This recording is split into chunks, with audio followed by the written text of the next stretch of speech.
Hey guys, it's Sam with the Blind Spot. So today we are going to talk about contrast in the kitchen and how that can be useful for people with low vision.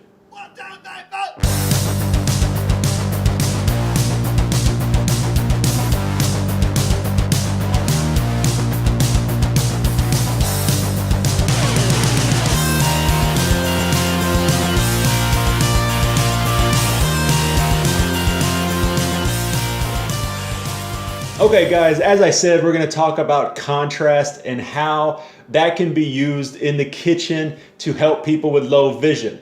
So this is going to be geared towards people that live with individuals with low vision, spouses, parents of kids with low vision. Okay, so here I've set out an assortment of kitchen items that represent good contrast and bad contrast. And I'll do my best to explain my thoughts on each individual thing here. So first, let's talk about plates and bowls. These plates here are my daughter's from when she was much younger, but they illustrate poor contrast. So now this white plate here would be an example of a good contrast plate to use for food. And to illustrate that, we're going to use dried popcorn kernels.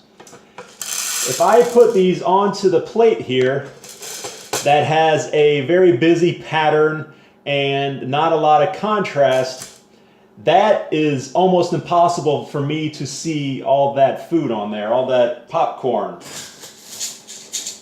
Now, if we put the popcorn on the white plate here that has no pattern and very high contrast, I can plainly see very easily where this food is, where this popcorn is. So you can imagine if this were peas or carrots or a piece of chicken, I would be able to find it no problem on this plate. Well, I shouldn't say no problem, but much easier on this plate versus this plate.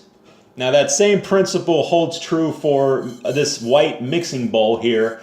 Because it's white, I can see all the food inside of it very, very easily, all the food that I'm mixing up. Now, if I were going to be mixing up a food like potato salad, I might want to use this dark blue, this cobalt blue mixing bowl instead, because the white of the potato salad would contrast against the blue of the bowl. Now, another aspect of contrast in the kitchen is being able to see things on the countertop.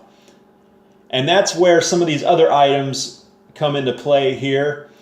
You'll see these glass items or clear plastic cups, glass bowls. They're very difficult to see sitting on a countertop. I can't tell you how many times I've bumped into something, knocked a glass off the counter because I couldn't see the clear glass, and then end up shattering a glass. That's why we have a lot of plastic, because it will just bounce around on the floor, it won't break.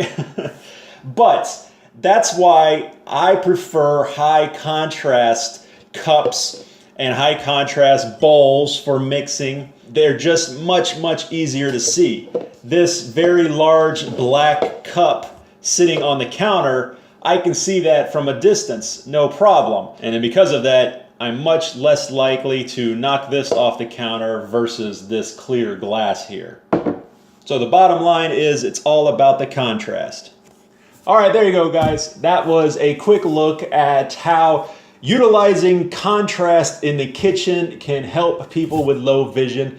Thank you very much for watching. As always, if you have any questions, leave them down below. I'll do my best to help out. If you liked the video, you thought it was helpful, be sure to hit that like button. And also make sure you're subscribed to the channel so you can stay up to date with all the videos coming out in the future. Thank you again. This is Sam with the Blind Spot. I'll see you next time.